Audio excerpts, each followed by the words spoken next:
Se boa noite e bem-vindos ao On The Record, o programa de entrevistas aprofundadas da i24 News. À medida que a guerra com o Irã entra em seu quarto mês, o cessar-fogo não oficial entre os Estados Unidos e o Irã está por um fio. Enquanto mensagens continuam sendo trocadas entre Teherã e Washington com o objetivo de chegar a um acordo para encerrar a guerra e abordar o programa nuclear do Irã. Trocas esporádicas de tiros entre as forças americanas e iranianas, incluindo na noite passada, continuam a ocorrer no Estreito de Hormuz. Enquanto isso, o Irã continua lançando ataques com drones e mísseis contra países árabes do Golfo. E, nesta semana, disparou dezenas de mísseis balísticos contra Israel pela primeira vez em mais de 2 meses, em resposta aos ataques israelenses no Líbano. Agora, apesar do aumento das tensões, tanto o presidente dos Estados Unidos, Donald Trump, quanto autoridades iranianas dizem que um acordo é iminente. A questão é que eles vêm dizendo isso desde o início de março.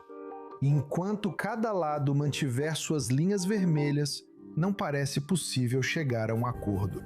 Israel teme que Donald Trump recue de algumas exigências importantes em relação ao programa nuclear do Irã para fechar um acordo. E as relações dele com o primeiro-ministro israelense Benjamin Netanyahu parecem estar se deteriorando. Então, para analisar tudo isso, estou acompanhado hoje à noite por Adi Rotem. O Atam é ex-alto-funcionário do Shin Bet, o Serviço de Segurança Interna e Contra-Inteligência de Israel, e foi um membro sênior da equipe israelense de negociação de reféns que conseguiu a libertação de reféns israelenses da faixa de Gaza. O Atam atualmente atua como consultor estratégico, especializado em negociação e gestão de crises, e é pesquisador no Instituto Internacional de Contra-Terrorismo da Universidade Reichman. Obrigado por se juntar a nós esta noite, Sr. Rotem. Muito obrigado por me receberem aqui. Quero muito perguntar sobre Gaza e o Hamas. Mas antes, precisamos tratar do tema mais urgente. Literalmente, que são as negociações em andamento entre os Estados Unidos e o Irã. Agora, como um negociador experiente que já lidou com alguns dos terroristas mais violentos e cínicos que esta região tem a oferecer, como você vê a forma como os Estados Unidos estão conduzindo as negociações com o Irã? As mensagens contraditórias de Trump estão ajudando ou prejudicando a posição dos Estados Unidos? Bem, eu acho que, você sabe, os Estados Unidos, claro, dependem de uma forma muito específica de conduzir negociações. Na era Trump, o que eu chamo de Trump, você sabe, ele usa seu próprio jeito, que mistura incerteza com ambiguidade e, claro, depende da força dos Estados Unidos. Como a maior potência da nossa nação, do nosso, assim, do universo e o exército mais poderoso. E, aliás, ele também estava disposto, e vimos isso durante esta guerra, que ele estava disposto a deixar o exército realmente fazer o que quisesse sobre o espaço aéreo do Irã para atacar com Israel, etc. Coisa que ex-presidentes não fizeram. Então, nesse aspecto, ele usa sua influência e mostra suas capacidades.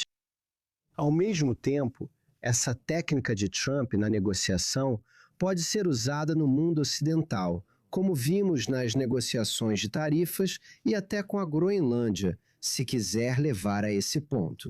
Então, às vezes, em questões ocidentais, isso funciona, porque aos olhos do Ocidente, vemos a negociação de maneiras diferentes. Nós olhamos para relógios, olhamos para medir progresso, olhamos para prazos e assim por diante, etc, etc. Então usamos isso de uma forma muito preto no branco. Vencemos ou perdemos a batalha. Quando você enfrenta um contraparte como o Irã, a vantagem deles é o tempo. Então você precisa estar totalmente ciente do terreno em que está entrando na negociação. E você precisa estar ciente muito antes de ir até mesmo para o campo de batalha. Assim como nos jogos de guerra, onde prevemos os próximos passos, você precisa se preparar desse jeito em uma negociação. E eu acho que isso é um equívoco ao entender o que é o Irã, o que é a resistência islâmica. Métodos que enfatizam coisas diferentes: paciência, resistência, postura firme e desgaste. Este é o mesmo Irã que teve uma guerra de 8 anos com o Iraque nos anos 80, no século passado. É importante saber com quem está lidando, para planejar melhor cada passo na negociação. Você está dizendo que Trump entrou nessa guerra despreparado. Eu acho que nesse caso eles usaram uma abordagem parecida com a de outras negociações. Eles acharam que a negociação com o Hamas, conduzida por Witkoff e Jared Kushner, foi bem sucedida, pois conseguimos trazer todos os reféns de volta. Você não pode pensar que isso é o mesmo cenário com o Irã. E se você cometer esses erros, de pensar que o que funciona lá vai funcionar em outro cenário, isso pode ser, às vezes, um grande erro. E eu acho que é isso que vemos. Por isso, vemos que a qualquer dia algo diferente acontece. Anteontem parecia paz no mundo todo, e hoje talvez seja a Terceira Guerra Mundial. Então eu acho que esse é o tipo de coisa que precisamos entender. Irã está ganhando tempo. Para eles, sobreviver a essa guerra, ainda de pé, e eles ainda estão de pé, já é uma espécie de vitória. Então você nos leva à posição do Irã na negociação. Agora, veja, de uma guerra contra seu programa nuclear e de mísseis balísticos, conseguiu trazer questões externas, como o Estreito de Hormuz ou até mesmo os ataques de Israel no Líbano, como alavancas de pressão sobre os Estados Unidos na negociação. Agora, não posso deixar de lembrar da frase que Trump cunhou em seu primeiro mandato, quando disse, abre aspas, o Irã nunca venceu uma guerra, mas nunca perdeu uma negociação. Então, é isso que estamos vendo agora? O Irã está vencendo na mesa de negociações? Sim, de certa forma, o Irã está vencendo nas negociações. E vou explicar. Além disso, o Irã age de maneira muito inteligente. Os ataques que você mencionou, por exemplo, contra os países do Golfo, não é um erro que ela está fazendo, porque o esforço que ela coloca nesses países tem vários objetivos. Primeiramente, sim, para que eles pressionem os americanos. Por favor, parem a guerra. Em segundo lugar, para fazê-los repensar. Você achou que ter ativos americanos em suas bases terrestres lhe daria proteção, funcionando como um escudo contra danos? Não, você deveria repensar sua diplomacia, sua estratégia, porque isso também pode ser um peso para você. Você pode ver isso também, por exemplo, com o que acontece com Omã, que era mediador antes da guerra.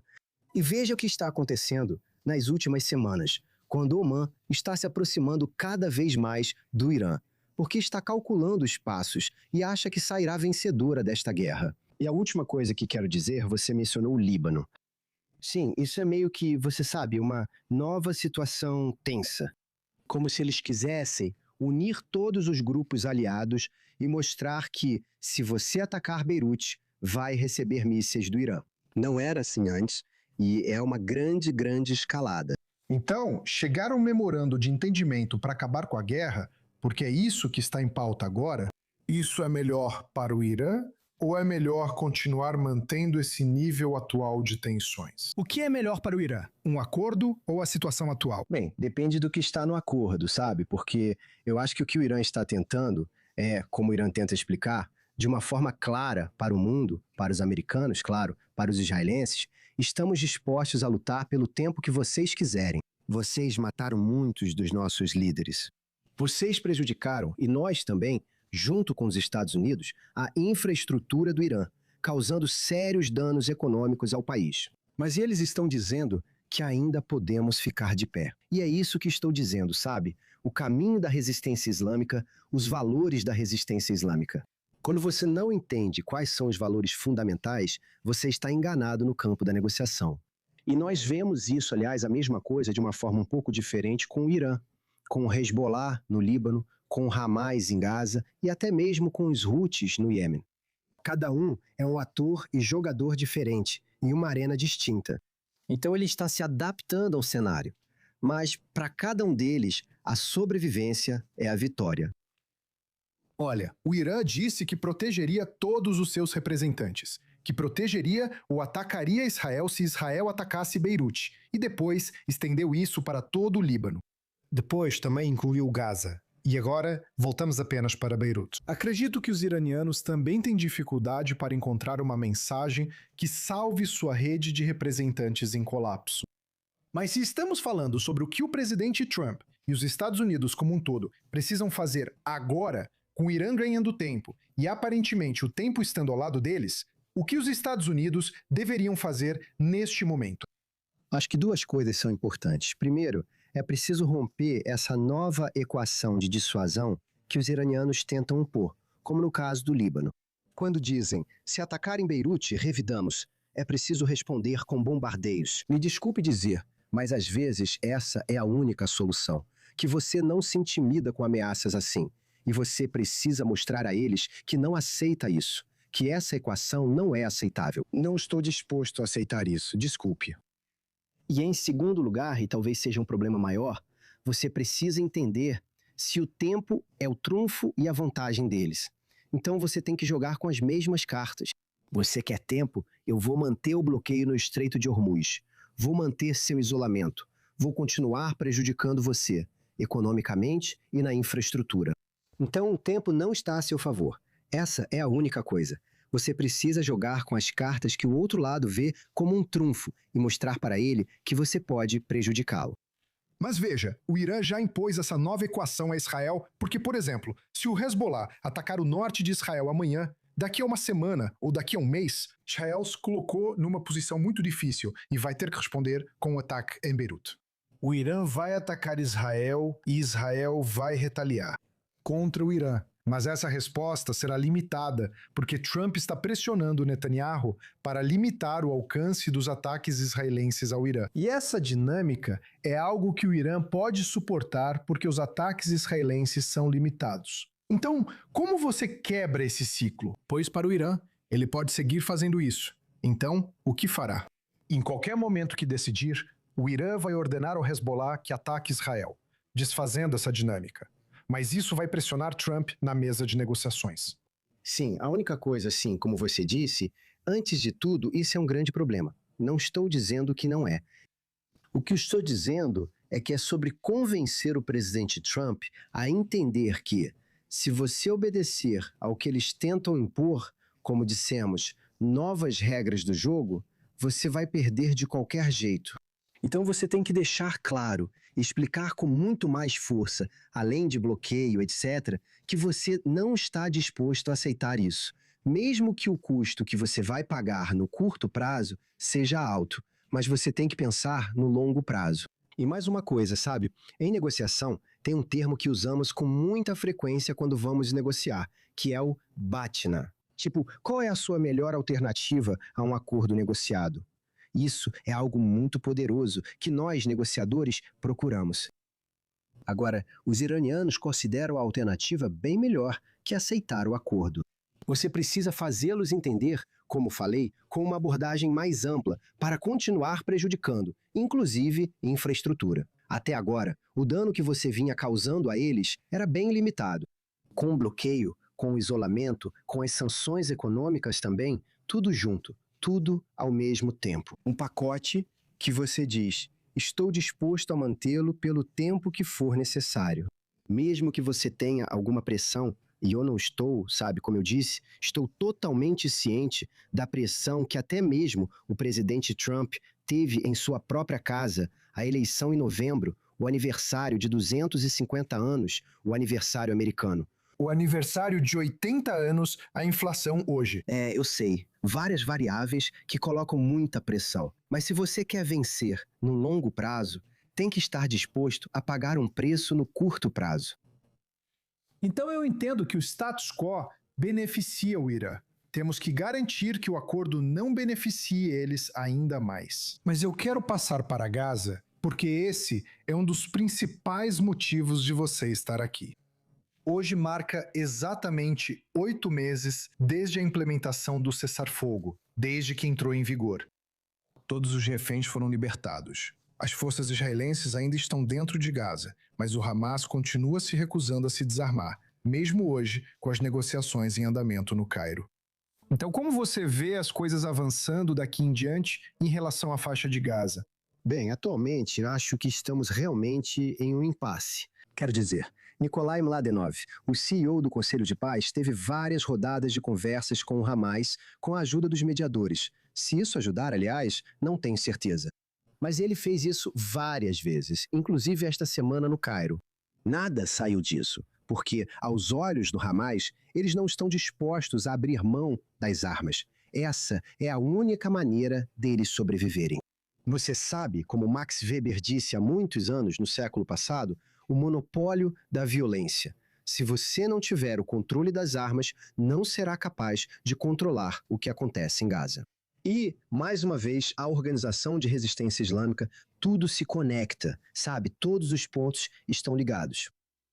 A única maneira deles sobreviverem é manter o controle das armas e controlar Gaza. Se eles estivessem dispostos, sabe, a aceitar o desarmamento, a desativação, etc., isso significaria que o Hamas não sobreviveria. E o Hamas está ganhando tempo, porque o Hamas, o que eles estão fazendo, eles dizem, não sabemos o que o amanhã trará. Talvez amanhã seja melhor que hoje. Eles olham para o norte, observando o que ocorre no Líbano, onde viram que em 2025 Israel fez o que quis por lá. E agora é um jogo diferente, com a situação tensa no norte. Então, é assim que eles pensam. Só Deus sabe como será o amanhã. Pode ser melhor. Bem, o Hezbollah tem os iranianos ao seu lado. O Hamas não está respondendo, ou o Irã não está respondendo aos ataques na faixa de Gaza. Concordo que, se isso mudar, será um divisor de águas. Mas o que você está dizendo, e eu concordo com a ideia de que parece inconcebível que o Hamas vá abrir mão de sua última carta restante, que são as armas, e concorde em se desarmar, mas lá no início, ou durante a guerra, também parecia impossível imaginar que o Hamas concordaria em libertar os reféns. E mesmo assim, isso aconteceu. Então, existe alguma esperança de desarmamento, apesar das, você sabe, preocupações compreensíveis e do pessimismo que marcam, você sabe, o cenário atual? Sim, sabe, a única maneira que eu vejo disso acontecer é o que eu chamo de sacudir o parceiro. Ou, mais uma vez, eu volto ao parceiro, à alternativa. Porque, voltando um pouco para destacar essas duas posições, Israel e Hamas, para cada um deles, olhe para o seu parceiro, para a sua alternativa. Ele diz que isso é mais atraente do que um acordo, pois Israel afirma isso facilmente. Quero garantir que a sequência será desarmamento, desativação, desmantelar as capacidades do Hamas, e só então podemos falar em reconstrução. O Hamas, como disse, pensa diferente e afirma entender que depende de manter as armas. Se o Hamas entender que, por exemplo, os americanos vão nos dar o aval, a oportunidade de voltar com a ideia das FDI, de voltar para a guerra, aí sim será algo realmente sólido. Talvez algo abale a confiança deles. E eles digam, tudo bem, temos que ceder pelo menos um pouco e começar algum tipo de sativação, embora eu tenha que dizer que tudo isso será falso. Não podemos realmente assumir que o Hamas vai entregar suas armas. Isso seria o fim do Hamas como organização islâmica e até um risco para a própria vida deles. Foi o que disseram sobre a libertação dos reféns, mas mesmo assim ocorreu. Então, o que mudou no Hamas? Primeiro, eles disseram que não entregariam os reféns, mas depois concordaram. Então, o que mudou ali que fez com que eles libertassem os reféns? E essa mesma pressão pode ser aplicada para forçá-los a se desarmarem? Desarmamento? O cenário mudou por dois principais motivos, entre outros. Primeiro, Yahya não estava vivo. Se Yoshua estivesse vivo, não sei se as consequências teriam sido tão boas como foram, com todos aqueles reféns libertados. Esse é um ponto. A segunda coisa, que é muito mais importante se olharmos para o futuro, é o que os americanos fizeram com o mediador, especialmente com o Catar e a Turquia, porque eles têm muita influência, a Turquia e o Catar, sobre o Hamas. Então, eles fizeram com que eles entendessem que queremos um acordo. E é isso. Vocês têm seus interesses. Claro, ninguém faz nada sem pensar em seus próprios interesses. Mas quando eles entenderam seus interesses, os mediadores, foi algo diferente. E quando você combina isso ao fato de que Yasser Arafat não estava mais vivo, e especialmente depois que Mohamed Sinwar também foi morto, e ficamos apenas com Al-Zaitun Haddad, que não é o líder tão importante, ficou muito mais fácil conseguir esse acordo nessas circunstâncias. Então, eu concordo com você que a chave para pressionar o Hamas está em Doha e em Ankara. Mas eles não aplicaram essa pressão durante todo o processo. Isso foi algo que veio bem depois. Então, para incentivar ou dar um incentivo legítimo para Doha e Ankara pressionarem o Hamas, Isso coloca a chave de volta em Washington. Exatamente. Então, como negociador, você percebeu uma mudança na pressão exercida por Washington sobre Ankara e Doha que os convenceu de que, ok, precisamos pressionar o Hamas e forçá-los a libertar os reféns? Sim, foi uma pressão diferente, foi uma forma diferente de fazê-los entender um incentivo diferente para ajudar Washington a chegar ao acordo. Porque, sabe, quando eu também falo em palestras sobre negociação, sempre enfatizo os 3 pilares dos quais todo acordo de negociação depende: confiança, interesse e preço. TIP. Confiança, interesse e preço. Gosto de simplificar, às vezes, procedimentos que são muito, muito complicados.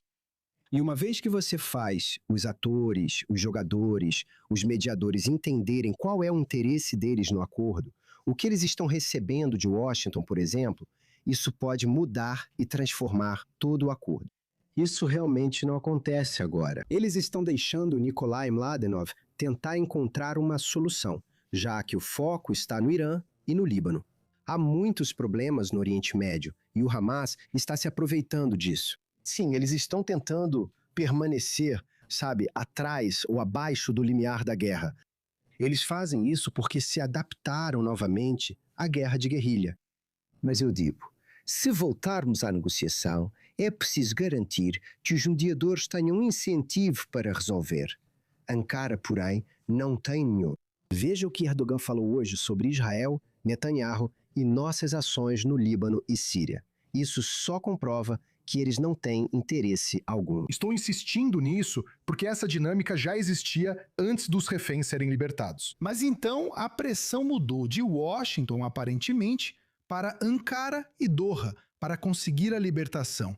Então, que pressão foi essa? Houve também uma mudança para o regime democrata. Devo lembrar que estávamos negociando há muito tempo com o governo Biden, e eles fizeram tudo possível para conseguir um acordo. E tudo mudou muito rapidamente quando Trump assumiu o cargo. Porque, se voltarmos ao início, ao jeito que Trump se comportava, sabe, nas negociações, era imprevisível. Você não quer deixar Trump bravo com você, sabe? O homem mais poderoso do mundo. Então isso foi uma grande mudança. E os mediadores entendem, sabe? Ankara entende, Catar entende. Aliás, o Catar entende isso muito bem hoje, quando ela, digo Ankara, está em uma posição muito... Desculpe, o Catar está em uma posição muito delicada agora, durante a guerra, com o que está recebendo do Irã. Acho que o Irã também analisou isso, fez algumas anotações e está aplicando agora no Estreito de Hormuz. Podemos falar sobre Gaza até que haja paz no Oriente Médio, mas não temos tanto tempo. Quero ir para a última parte do programa, o segmento de perguntas rápidas. Vou te mostrar 3 imagens e, brevemente, diga a primeira coisa que vier à sua mente sobre cada uma delas. Então, esta é a primeira. Estes são os últimos momentos de Yitzhak Sinwar, em outubro de 2024. Bem, antes de tudo, pura maldade, sabe? Realmente, acho que essa é a primeira coisa que vejo nesse homem. E também é um bom lembrete de que, quando alguém diz que quer te matar, devemos acreditar e agir antes, e não esperar que algo aconteça. Certo, vamos passar para a próxima imagem. Esta é a Praça dos Reféns, na época em que houve protestos pedindo ao governo para chegar a um acordo para libertar os reféns. Emocionante. Sabe, como equipe de negociação, quando você vê e ouve as famílias, isso realmente parte o seu coração. Você entende que precisa fazer o melhor que pode para tirá-lo vivo o mais rápido possível. E... emocionante. Agora, quando os políticos israelenses acusaram esses manifestantes de enfraquecer a posição de Israel na mesa de negociações, você estava sentado na mesa de negociações. Você está dizendo que, em um nível pessoal, isso te deu motivação. Mas, como negociador representando os interesses de Israel, esses protestos prejudicaram, não afetaram em nada a posição de Israel ou talvez até a fortaleceram. Eles quase não afetaram, o que pode parecer estranho de ouvir, porque eram, você sabe, muitos protestos todos os dias, toda semana. E eu posso dizer, comparando, por exemplo, com o que aconteceu com Gilad Shalit, Gilad Shalit foi o protesto que realmente afetou o preço enorme que Israel pagou pelo acordo. Neste caso, quase não teve nenhum efeito. Como equipe de negociação, não precisávamos entender o que fazer, mas ainda assim, como cidadão israelense, é emocionante estar nessas salas. Acho que essa é uma declaração rara vinda de alguém da sala de negociações, já que essas acusações contra os manifestantes estavam dominando as manchetes e eram pontos-chave vindos da coalizão. Então é muito revigorante ouvir de alguém que representou Israel na sala de negociações que esses protestos não tiveram impacto. Então, obrigado por isso. Vamos passar para a última imagem.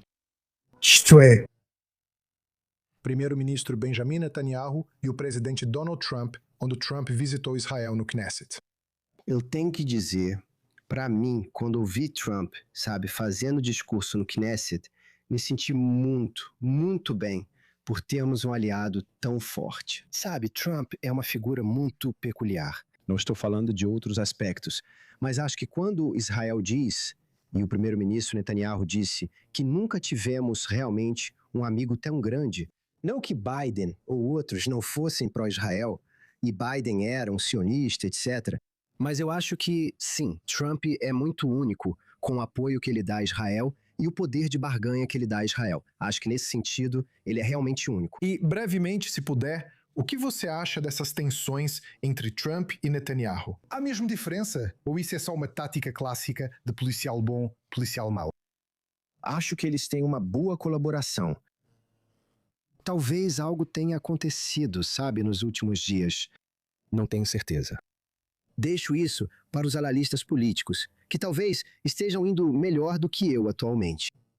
Você não é diplomata, mas foi uma resposta bem diplomática. Obrigado novamente, Adi Rotem, por estar comigo hoje. Sintonize na próxima semana no On The Record.